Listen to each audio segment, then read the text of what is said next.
Kalau saya lihat dari 3 tahun kepemimpinan Pak Anies, usaha-usaha untuk menangani persoalan Jakarta ya, salah satunya adalah masalah banjir itu tidak berjalan optimal gitu ya, dalam arti tidak banyak mengalami kemajuan gitu ya dari gubernur-gubernur sebelumnya, di mana kemudian Pemprov DKI tidak banyak mengantisipasi wilayah-wilayah mana yang paling tidak titik-titik mana lah ya yang rentan atau potensi terhadap banjir, sehingga yang dilakukan itu hanya sekedar kegiatan-kegiatan rutin, misalnya membersihkan gorong-gorong, drainase gitu, kemudian membersihkan sungai gitu, kemudian waduk-waduk, situ-situ juga dibersihkan, hanya itu, tetapi itu sifatnya rutin saja gitu, tidak ada sesuatu yang harusnya itu lebih besar. Satu, misalnya paling tidak DKI Jakarta membangun waduk ya. Tagar Institut Jurnalisme dan Riset.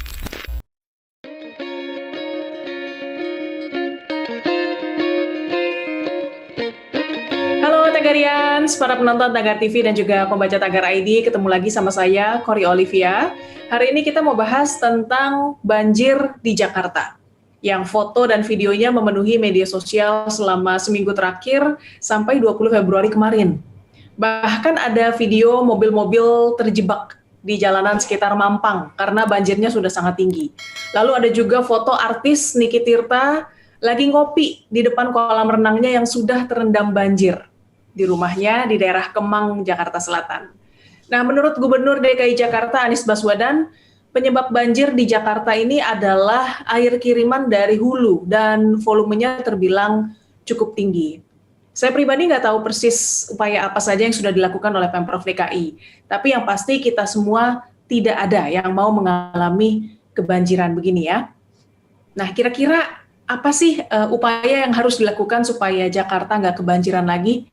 Langsung saja kita bahas bersama Bapak Trubus Radiansyah, pengamat kebijakan publik. Halo Pak Trubus, apa kabar Pak? Ya, selamat kabar. Baik Mbak Kori, baik ya, sehat selalu ya. Sehat selalu ya Pak. Pak Trubus, ini musim hujan sudah datang Pak, Jakarta banjir lagi. Kalau dalam catatan Anda Pak, usaha apa saja sih yang sudah dilakukan Anies Baswedan dalam mencegah banjir di Jakarta Pak? Iya, kalau saya lihat dari 3 tahun kepemimpinan Pak Anies ini usaha-usaha untuk istilahnya itu menangani persoalan Jakarta ya, salah satunya adalah masalah banjir itu tidak berjalan optimal gitu ya, dalam arti tidak banyak mengalami kemajuan gitu ya dari gubernur-gubernur sebelumnya, di mana kemudian Pemprov DKI tidak banyak mengantisipasi sesungguhnya wilayah-wilayah mana yang dalam hal ini paling tidak titik-titik mana lah ya yang rentan atau potensi terhadap banjir, sehingga yang dilakukan itu hanya sekedar kegiatan-kegiatan rutin, misalnya membersihkan gorong-gorong, drainase gitu, kemudian membersihkan sungai gitu, kemudian waduk-waduk, situ-situ juga dibersihkan, hanya itu, tetapi itu sifatnya rutin saja gitu, tidak ada sesuatu yang harusnya itu lebih besar. Satu, misalnya paling tidak DKI Jakarta membangun waduk ya. Waduk itu harus diselesaikan karena DKI Jakarta punya waduk sebenarnya yang sedang dalam tahap pembangunan. Salah satunya adalah di Pondok Rangon, Jakarta Timur. Itu sudah dibebaskan tanahnya bahkan sejak zaman era Gubernur Jokowi ya, sampai Gubernur Ahok sudah di ini, tapi di zaman Pak Anies tidak dilakukan sama sekali gitu ya, hanya sekedar dikeruk-keruk saja tapi belum jadi. Itu yang kemudian juga ada juga misalnya sodetan untuk Kali Ciliwung dan banjir Kanal Timur, itu juga tidak dilaksanakan sampai hari ini, tidak selesai. Nah, kemudian di sana harusnya kan itu sejak zaman era Ahok sudah harus dipotong, artinya harus disodet itu antara Ciliwung dan banjir Kanal Timur, sehingga sungai air itu bisa dialirkan ke sana. Tetapi karena terhambat oleh pembebasan sampai hari ini kondisi di Kampung Melayu masih sama saja, tidak banyak berubah. Kemudian yang menurut saya juga, saya lihat Pak Anies juga era gubernur ini tidak melakukan pembebasan atau pembenahan pemukiman-pemukiman yang ada di sekitar bantaran sungai gitu ya. Bantaran sungai itu masih utuh, itu tidak banyak berubah, yang dimana di era gubernur sebelumnya itu misalnya untuk Kampung Melayu, Jatinegara itu mereka kemudian dibebaskan, direlokasi, bahkan disediakan apartemen, rusun lah ya, rusun gitu ya, sampai pindah ke rusun penduduknya. Nah ini tidak gitu. Kalau Anda jalan sampai ke arah Jati Padang, ke arah selatan sampai dari Jati Padang, itu sungainya itu makin mengecil, bahkan banyak bangunan berdiri di atas sungai itu sebenarnya, termasuk di Kemang gitu. Kemang itu juga menjadi masalah karena ada bangunan-bangunan yang sesungguhnya berdiri di sungai, bahkan ada hotel Mbak yang berdiri itu separuh bangunannya itu di sebenarnya sungai gitu loh. Jadi ini kan harusnya segera dibenahi gitu, tetapi tidak dilakukan oleh Pak Anies selama 3 tahun ini. Kemudian untuk hulu itu juga nggak banyak berubah gitu, artinya kolaborasi antara pemerintah Pemprov DKI dengan wilayah penyangga dalam ini Bogor dan Depok dan ini Pemkot juga, yaitu tidak banyak dilakukan gitu ya. Jadi yang ada itu ya sekedar rutinitas saja, seremonial bahwa ada di sana, tapi bagaimana kemudian pembebasan tanah di sana, bagaimana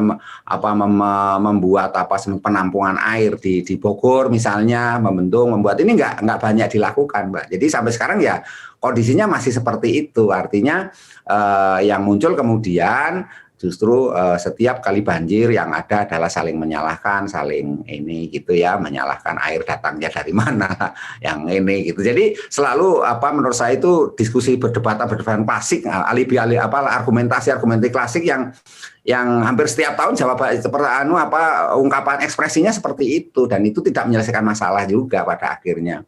Kemudian di wilayah utara itu juga tidak banyak pembenahan gitu, misalnya untuk hilirnya di wilayah utara, Jakarta Utara itu nggak banyak pembenahan sama sekali ya.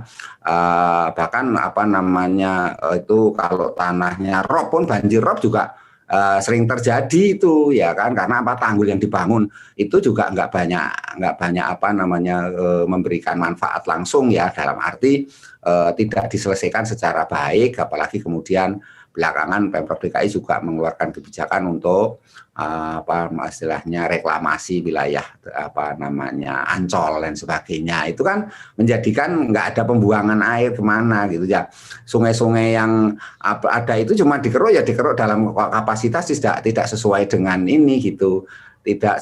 Kedalamannya itu nggak bisa dipertanggungjawabkan gitu loh Mbak, dalam arti bahwa harusnya sudah dihitung ini tahun ini banjirnya sekian, kan tahun lalu sebenarnya banjirnya kan sudah cukup tinggi juga gitu ya. Cukup tinggi, daerah-daerah yang dulunya tidak banjir kok sudah banjir. Nah sekarang sudah meluas Mbak, titik-titiknya itu makin luas lagi, dan daerah yang memang aslinya langganan banjir ya tetap langganan banjir, seperti Kemang itu ya langganan banjir. Tetapi karena nggak ada penanganan yang serius, yang sungguh-sungguh, malah sana dibangun malah fisiknya seperti trotoar ini yang tidak berkait langsung dengan banjir itu sendiri. Menurut saya itu Mbak. Tapi kalau kata Wakil Gubernur DKI Jakarta Ahmad Riza Patria, Anies Baswedan lebih baik dalam menangani banjir dibanding Jakarta ketika dipimpin Jokowi dan Ahok. Ya itu menurut klaim-klaim sepihak kan ya. Memang waktu itu kan disampaikan juga data-datanya tahun 2006, 2007 sampai 2000 ini, tapi ada data yang hilang itu tahun 2000 berapa ya, 16, 17 atau berapa itu ya, 17, 18 kelihatannya ya. Jadi ada yang nggak tersampaikan ya, data yang dalam bahasa publik itu kayak ada yang disembunyikan, ada 1 tahun 2 tahun yang nggak ini. Tapi itu hanyalah klaim-klaim sepihak, klaim dari Pemprov Mbak itu. Tetapi dalam realitasnya kan banjir tetap merajalela, seperti Pak Gubernur mengatakan bahwa banjir akan surut dalam 6 jam. Buktinya Cipinang Melayu itu bukan lagi 6 jam, malah berjam-jam Mbak gitu ya. Termasuk Kemang juga 3 hari berjam-jam, yang lain-lainnya. Jadi lebih dari 6 jam, malah itu yang namanya Semanggi saja itu Gatot Subroto malah lebih dari 6 jam juga gitu. Jadi kalau klaim-klaim seperti itu sudah menjadi ini Mbak, publik sudah nggak terlalu memberikan apresiasi apa-apa, itu hanyalah pembenaran saja yang sifatnya lebih membela diri, membenarkan ini. Tapi apa yang dilakukan oleh Pemprov dalam ini Dinas Citata dan Air dan sebagainya itu tak banyak memberikan kontribusi bagaimana menangani banjir secara keseluruhan. Yang ada adalah justru banyak kebijakan-kebijakan kontraproduktif, misalnya ya kan, bukannya melanjutkan kebijakan yang sudah ada di zaman gubernur sebelumnya, misalnya normalisasi, tapi malah mengubah konsep menjadi naturalisasi. Tapi bagaimana naturalisasi ini juga nggak bisa dilaksanakan dengan baik sampai hari ini, ya kan? Artinya normalisasi itu alasannya itu betonisasi, di beton ini sungainya, dan itu katanya merusak ekosistem. Tetapi pada saat naturalisasi dilaksanakan malah nggak pernah ada itu pembenahannya seperti apa gitu ya. Bahkan seperti dikatakan oleh Kementerian PUPR itu mengatakan sulit untuk bekerja sama dengan Gubernur Anies ini gitu ya. Jadi maunya seperti apa itu nggak pernah terrealisasikan dengan baik. Karena apa? Karena selalu berbeda pandangan di dalam berbeda pendapat di dalam cara-cara melihat soal banjir. Yang kedua juga ada klaim-klaim misalnya itu nanti pada saat kampanye lebih menurut saya lebih seru lah ya, misalnya mengatakan dengan jelas itu Pak Anies pada saat kampanye air itu diarahkan ke semua terserap ke tanah gitu ya. Jadi nggak ada air itu kemudian dalam itu membuat penampungan itu nggak perlu karena semua air akan menuju ke tanah. Lah ini kan pada akhirnya sekarang ini yang terjadi kan hampir banjir airnya ya bukannya menuju ke tanah malah menggenang di tanah itu gitu ya. Jadi ini juga klaim-klaim yang menurut saya it's funny jadi enggak lucu-lucu aja lah gitu ya, enggak, menurut publik enggak banyak ini gitu ya, enggak banyak memberikan satu upaya yang sungguh-sungguh di mana kemudian banjir ini malah bukannya tambah menurun, harus setidaknya mengalami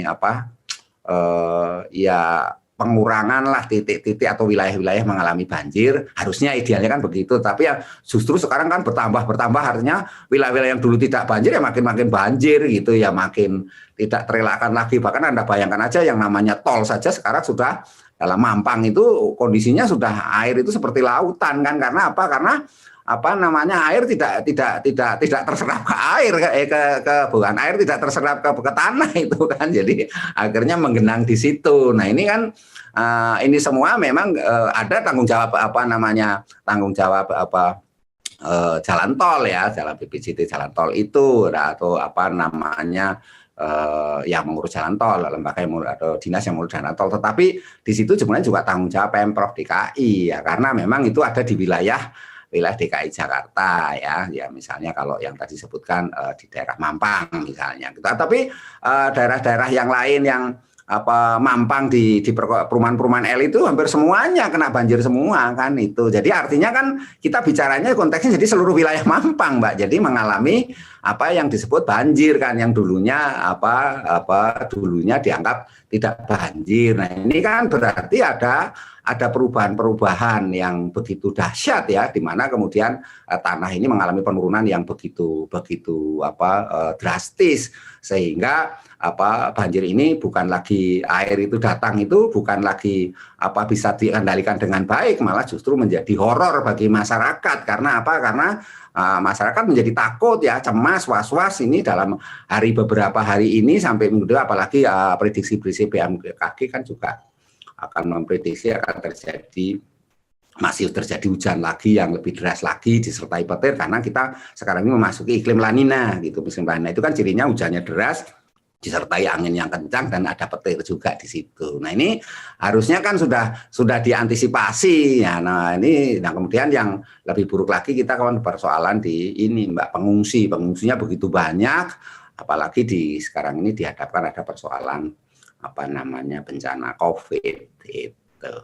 Ya itu, Mbak. Ya, Pak Trubus, kita setuju ya kalau banjir itu disebut musibah. Tapi apakah ini musibah sesuatu yang tidak bisa dihindari atau akibat perilaku manusia, Pak? Kalau saya melihat lebih cenderung perilaku manusia. Jadi begini, bahwa musibah itu ada, musibah itu bisa dikatakan takdir lah, kalau orang agama mengatakan itu takdir.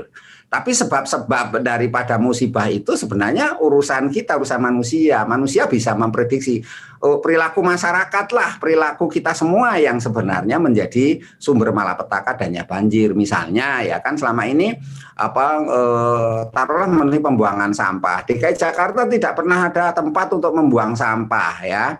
Pembuangan sampah kita hanya dari dulu mengandalkan yang namanya Bantar Gebang ya, artinya di wilayah itu selalu istilahnya dihujani dengan yang namanya sampah dari wilayah DKI Jakarta. Tetapi Jakarta sendiri nggak punya, yang ada itu dibangun misalnya di Sunter itu yang menggunakan alat mesin itu, tapi itu terbatas gitu ya, terbatas, jadi tidak memenuhi istilahnya tidak seimbang lah dengan jumlah sampah yang diproduksi atau yang dikeluarkan oleh rumah tangga masyarakat ibu kota Jakarta. Jadi itu sebagai contoh, Mbak. Jadi ada perilaku juga, misalnya harusnya kan sudah bisa diprediksi bagaimana sungai-sungai itu, misalnya Sungai Cakung. Kenapa Sungai Cakung itu meluap? Karena itu sungainya mengalami pendangkalan. Nah, pendangkalan ini kan harusnya dikeruk itu, Mbak. Sedimentasinya dikeruk sedemikian rupa sehingga banjir yang sampai ke sekarang di daerah arah Cilincing itu masih menggenangi itu sampai hari ini. Ada beberapa perumahan yang di sekitar Sungai Cakung itu masih tinggi gitulah. Kemudian di beberapa tempat sungai-sungai yang lain juga mengalami seperti itu, Mbak. Tidak ada pengerukan yang signifikan. Harusnya kan dikeruk sedemikian rupa, jadi sehingga air ini ada tempat untuk mengalir. Tapi karena sedimentasi itu kan berasal dari kebanyakan kan dari sampah kan, apalagi kemudian sampah ini juga ada kiriman dari wilayah penyangga gitu, yang harusnya juga ada koordinasi yang baik ya kan, kolaborasi yang baik antara Pemprov DKI dengan wilayah penyangga untuk menanggulangi sampah agar tidak masuk ke DKI Jakarta kan begitu, atau kalaupun ada ya itu harus jumlahnya bisa diminimalkan lah, paling tidak sampai istilahnya menggunung-gunung seperti yang kita lihat misalnya di pintu air Manggarai itu hampir tiap waktu kan sampah itu menggunung kan ya, jumlahnya bahkan ribuan ton itu, Mbak, yang harus dilakukan. Bahkan saya lihat dinas persampahan ini juga sudah keteteran gitu, sudah kewalahan karena hampir tiap hari sampahnya, dan sekarang muncul lagi sampah-sampah jenis baru, Mbak. Misalnya karena kita memasuki COVID, banyak orang menggunakan istilah APD ya, APD alat pelindung diri. Nah itu kalau Anda lihat di wilayah Jakarta Utara di pantai itu kemarin itu banyak dijumpai sampah yang jenisnya jenis baru. Itu hasil penelitian dari teman-teman dari kampus ya, universitas. Itu menunjukkan berbagai universitas termasuk IPB, Trisakti dan sebagainya, itu menunjukkan bahwa ada jenis sampah baru yaitu sampah APD, Mbak, yaitu jenis dari masker, dari itu sekarang buahnya itu berceceran di di wilayah pantai utara, Mbak. Itu nah ini yang sampah-sampah dulunya hanya sekedar sampah jenis misalnya kayu-kayu atau pakaian-pakaian yang tak banyak gitu ya, dulu bisa ini sekarang malah justru dari hasil APD. Nah ini kan tidak diprediksi, Mbak, yang harusnya sebenarnya sudah bisa diperkirakan. Ini kan tidak hanya kelemahan Pemprov DKI, memang kelemahan pemerintah pusat juga gitu ya. Pemerintah pusat ini juga nggak memberikan semacam guidance yang benar bagaimana gitu kan, ketika orang menggunakan APD untuk penegakan prokes COVID. Nah, jadi itu juga menjadi yang lain juga perilaku kita dalam hal ini kebersihan lingkungan kan gitu. Karena Karena disadari penduduk Jakarta ini menambah terus gitu ya, banyak pengumuman baru yang dulunya tanah kosong serapan air kemudian juga menjadi tempat pemukiman, bahkan ada juga tempat-tempat untuk aktivitas masyarakat, Mbak. Misalnya ya, kita ambil contoh ketika Pondok Rangon itu sudah habis sebagai tempat untuk pemakaman itu korban COVID, maka Jakarta kemudian larinya ke wilayah Rorotan. Nah, di Rorotan itu sebenarnya tanah itu adalah tanah resapan air, Mbak, ya. Yang dimana kemudian akhirnya diuruk ya dijadikan pemakaman untuk memakamkan orang yang meninggal karena COVID. Nah, ini harusnya wilayah Serapan jadi berubah menjadi ini. Kemudian wilayah-wilayah yang kategori RTH ya, ruang terbuka hijaunya juga makin minim kan kalau Anda lihat, karena di kita ini ada Jakarta ini pembangunan gedung-gedung makin masif, Mbak. Jadi tak terkendali. Mereka itu yang sebenarnya adalah menjadi sumber malapetaka juga adalah penggunaan air tanah yang tak terkendali, Mbak, di kita itu. Jadi penggunaan air tanah itu ada yang di gedung-gedung yang pernah dilakukan survei sendiri oleh Pak Gubernur ya, waktu itu untuk wilayah daerah Tamrin, Gatot Subroto, Sudirman itu hampir semua gedung-gedung itu 90% itu menggunakan air tanah, Mbak, gitu. Nah, belum air tanah yang digunakan di kampung-kampung. Hampir semua orang kampung kita menggunakan air tanah. Kenapa? Karena air pump itu bukan saja harganya mahal, tapi air pump itu juga pengirimannya sering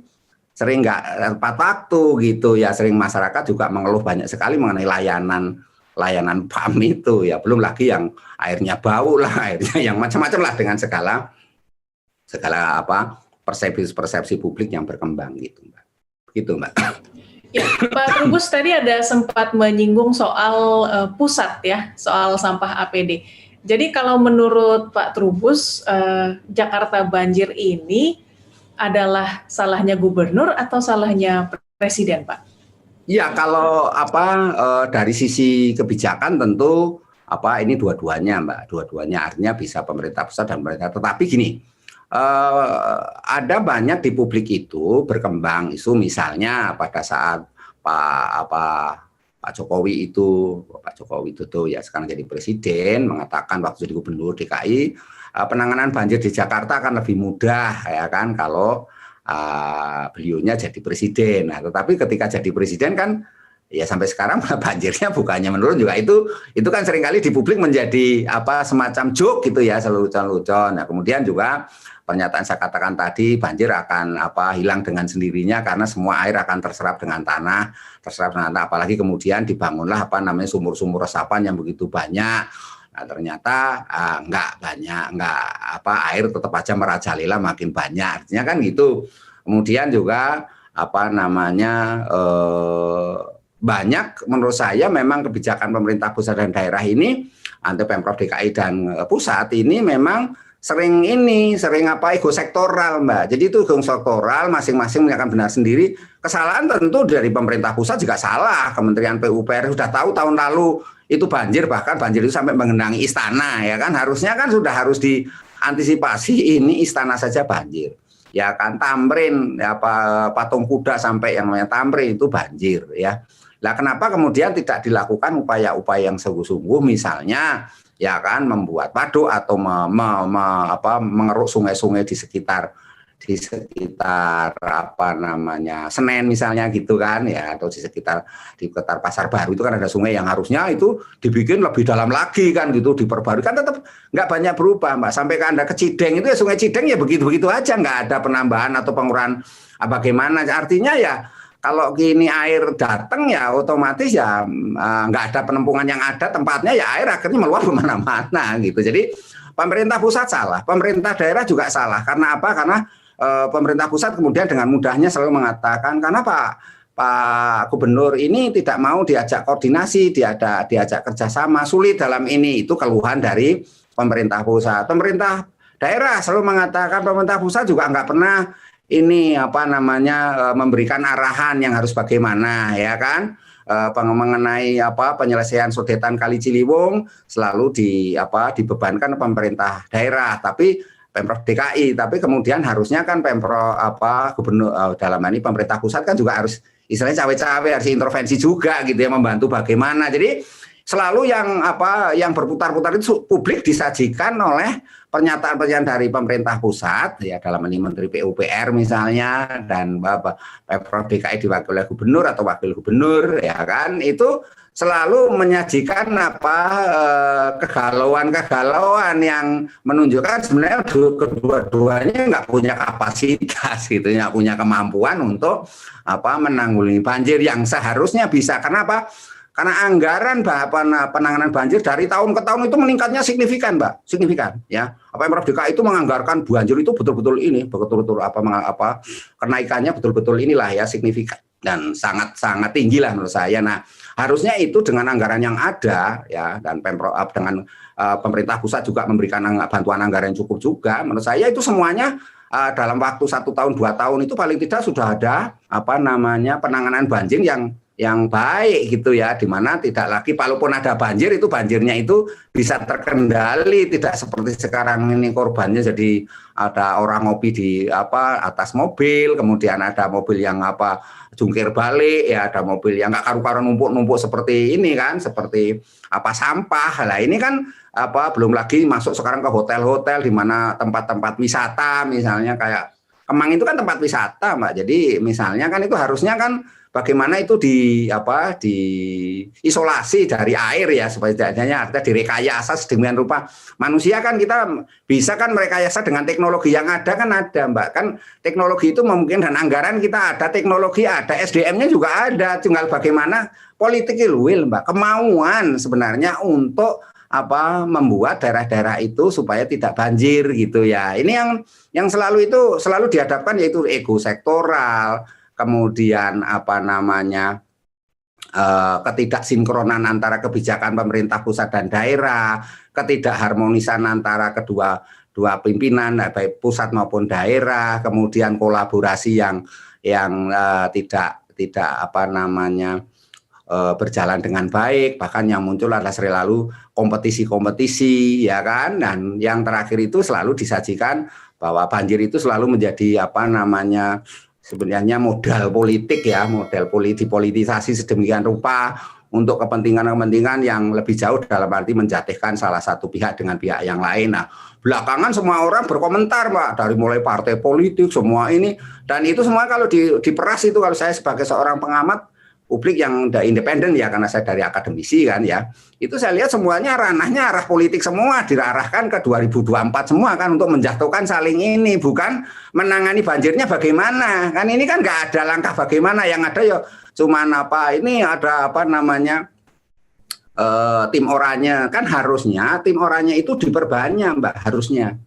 Kenapa diperbanyak? Karena di sini satu sisi menambah income bagi mereka-mereka yang, karena kebetulan Jakarta ini tingkat pengangguran tinggi, Mbak. Kenapa itu tidak dilibatkan saja ya kan, untuk bersama-sama dengan banjir, toh anggarannya juga ada gitu loh. Jadi itu kan bisa dilibatkan, keterlibatan PSM, jadi peran serta masyarakat itu sangat minim, Mbak. Jadi ini yang dalam hal ini ketika terjadi masalah baru ya kan rame-rame semua menyalahkan masyarakat lah, yang membuang sampah lah, masyarakat ini kemudian beralih-alih ke, kalau udah berhalu menyalahkan wilayah penyangga lah yang gitu. Jadi selalu pada tatarannya itu tidak pada hal-hal yang penyelesaian yang solutif gitu loh, Mbak. Jadi harusnya kan solutif ya, yang menyelesaikan masyarakat itu merasa ditangani, sehingga kebijakan yang menurut saya semuanya lebih ke kebijakan politik, bukan kebijakan publik ya, tapi itu menyebabkan dalam hal penanganan banjir itu lebih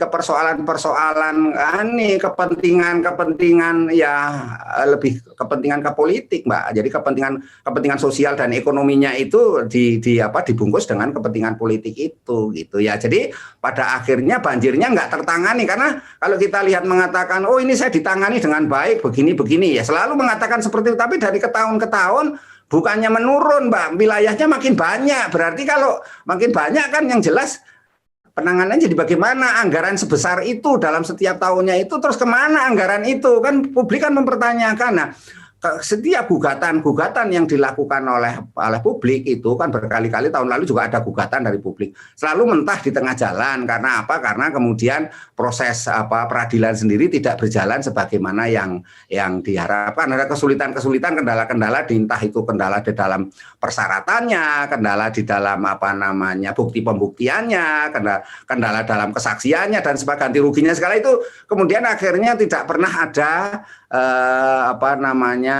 gugatan masyarakat ini yang menurut saya juga direspon dengan baik oleh sistem peradilan kita gitu ya. Jadi pada akhirnya ya para pejabat ini karena merasa tidak ada sanksi, nggak ada akibat yang harus diterima, ya otomatis mereka leluasa menggunakan anggaran, leluasa juga di dalam hal penanganan banjir yang tidak optimal atau tidak maksimal, sehingga yang terjadi ya dari tahun ke tahun hampir sama gitu ya, sama dalam arti penanganannya, tapi dampak yang dirasakan makin berat. Kalau sekarang berat lagi karena kebetulan kita mengalami dampak COVID gitu ya. Artinya ada bencana COVID. Kalau kita kembali ke Kepres nomor 11 itu kan jelas di situ Kepres itu bunyinya adalah bisa kedaruratan kesehatan. Kepres 11 itu. Kalau Kepres 12 kan bunyinya itu penetapan COVID sebagai bencana nasional non alam. Jadi artinya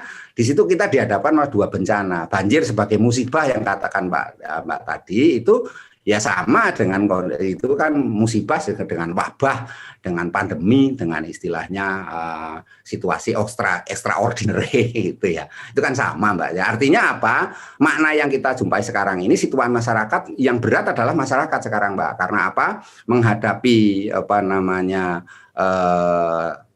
dampak COVID yang sudah setahun lebih ini, setahun lah ya kita mengalami situasi seperti ini. Yang kedua kemudian disusul dengan banjir ya kan, bencana banjir. Nah mau tidak mau ini masyarakat dihadapkan oleh situasi yang makin sulit karena mereka mau tidak mau juga harus mengungsi di tempat pengungsian di mana dengan kondisi yang ya jauh dari yang namanya penegakan prokes Mbak, protokol kesehatan kan ya.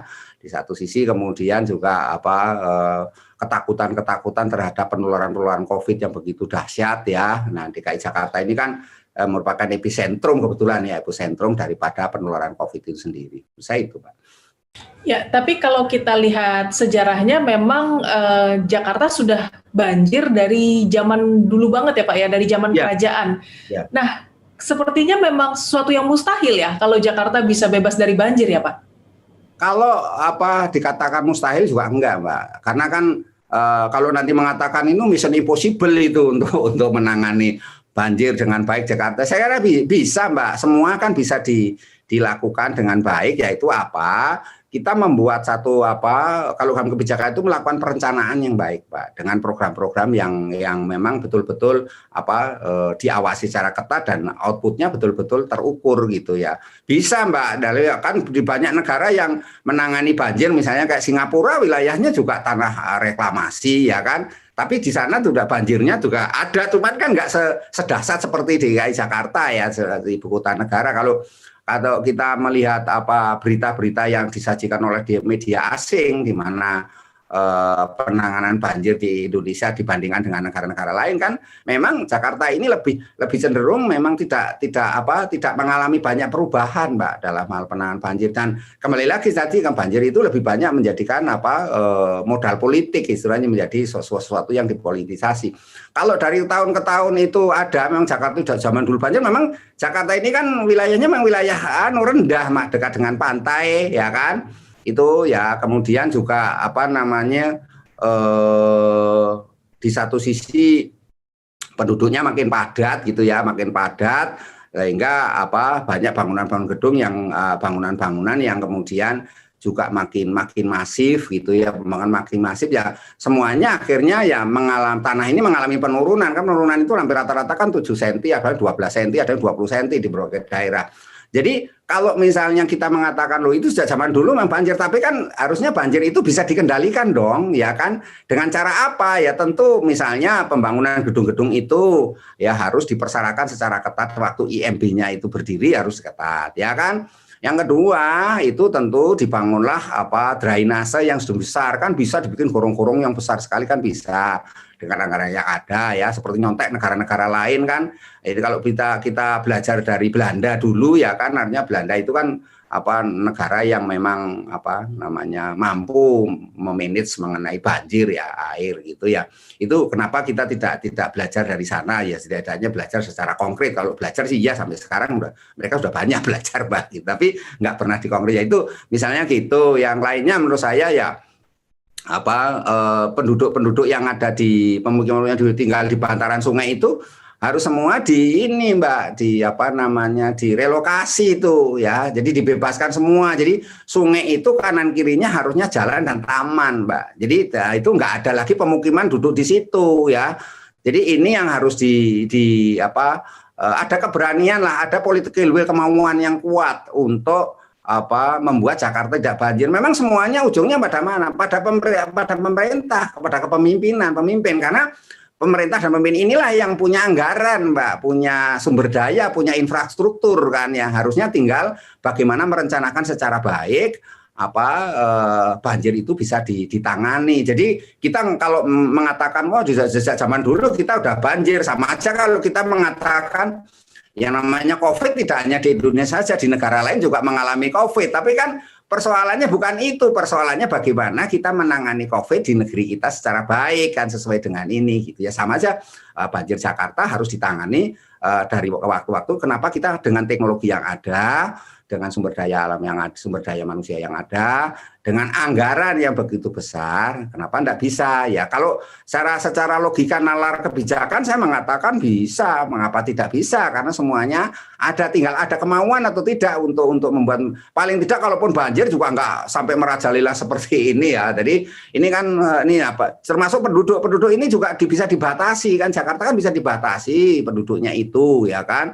Jangan setiap ini penduduknya tambah terus. Nah, pembangunan juga begitu, gedung-gedung itu harus juga ini. Sekarang kan sudah ada Perpres 60 kalau nggak salah itu judulnya, itu mengenai tata ruang itulah, Jabodetabek Punjur. Jadi Jakarta, Bekasi, Tangerang, Puncak dan Cianjur itu sampai ada itu Perpres. Nah itu kan tinggal dilaksanakan saja bagaimana itu polanya. Artinya penanganan dari hulu sampai ke hilir itu sampai ke wilayah pantai utara Jakarta itu bisa ditangani, Mbak, secara terpadu, tentu koordinasi antara pemerintah Pemprov DKI, Pemprov Jawa Barat, dan Pemprov Banten ya kan, itu untuk saling duduk bersama menyelesaikan mengenai banjir. Kalau mereka duduk selalu, Mbak, mereka kok diskusi dialog iya, tapi kan nggak pernah diwujudkan seperti apa gitu ya. Artinya penanganan mengenai antisipasi banjirnya tidak pernah konkret gitu loh, Mbak. Jadi itu menurut saya memang apapun pernyataan-pernyataan, apapun asumsi-asumsi itu semuanya lebih bersifat kepentingan yang berbau politik menurut saya. Jadi ini tidak kepentingan publiknya gitu. Kalau kepentingan publiknya sebenarnya semuanya itu bisa dilakukan, Mbak. Gitu. Baik, ini pertanyaan terakhir Pak Trubus. Dari tadi memang Pak Trubus sudah banyak sekali menyebutkan saran dan juga masukan supaya Jakarta bisa terbebas dari banjir ya. Tapi mungkin sebagai closing statement, supaya Jakarta bisa bebas dari banjir, menurut Pak Trubus, syarat-syarat apa yang harus dipenuhi oleh pemerintah dan juga masyarakatnya, Pak? Ya, kalau dari sisi pemerintah yang penting adalah bagaimana Pemprov DKI itu melakukan koordinasi, kolaborasi dengan pemerintah pusat. Nah, pemerintah pusat sendiri menurut saya juga jangan menyerahkan semuanya pada daerah, seolah-olah hanya menjadi penonton ataupun melempar handuk kepada daerah, itu juga nggak pada tempat. Jadi itu kemudian ya kolaborasi dengan wilayah penyangga, Pemprov Jawa Barat, Pemprov Banten. Nah, ini harusnya pemerintah pusat berperan, karena pemerintah pusatlah yang bisa mempertemukan memfasilitasi sekaligus mendorong kepada 3 wilayah itu untuk berkolaborasi dalam hal penanganan banjir. Mereka tidak setiap tahun itu ada evaluasi seperti apa kemajuannya ya kan, melalui instansi-instansi maupun stakeholder yang ada.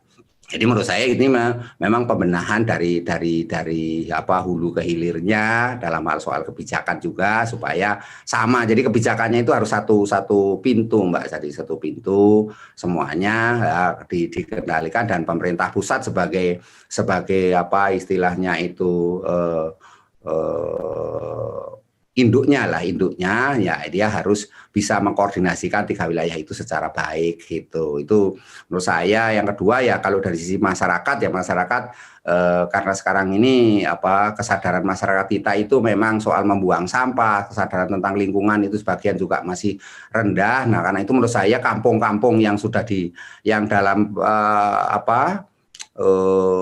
RPJMD lah ya, rencana pembangunan jangka menengah gitu daerah, itu kan sudah ada tuh. Jadi kampung-kampung yang kira-kira enggak menyebabkan jadi banjir itu kan bisa dilihat tuh, itu dibebaskan. Misalnya Kemang itu kan banyak, sekitar Kemang itu kan banyak kampung tuh ya, dan sungai lah itu kampung-kampungnya itu dibebaskan aja itu. Jadi artinya jangan ada penduduk kampung di situ gitu ya. Jadi semuanya menjadi ini wilayah yang di tempat kampung itu menjadi taman ya kan, di taman atau menjadi tempat sungai resapan air lah, resapan air. Dan memperbanyak juga wilayah resapan air, pembangunan di wilayah penyangga maupun Jakarta yang sudah ada itu segera dilanjutkan lagi, jadi dioptimalkan pakai target itu loh. Misalnya punya waduk itu targetnya seperti apa ya kan, waduk Pondok Rangon mau diselesaikan kapan, kemudian situ-situ yang ada ini kan jumlahnya makin berkurang tuh tempat resapan air karena banyaknya bangunan. Nah itu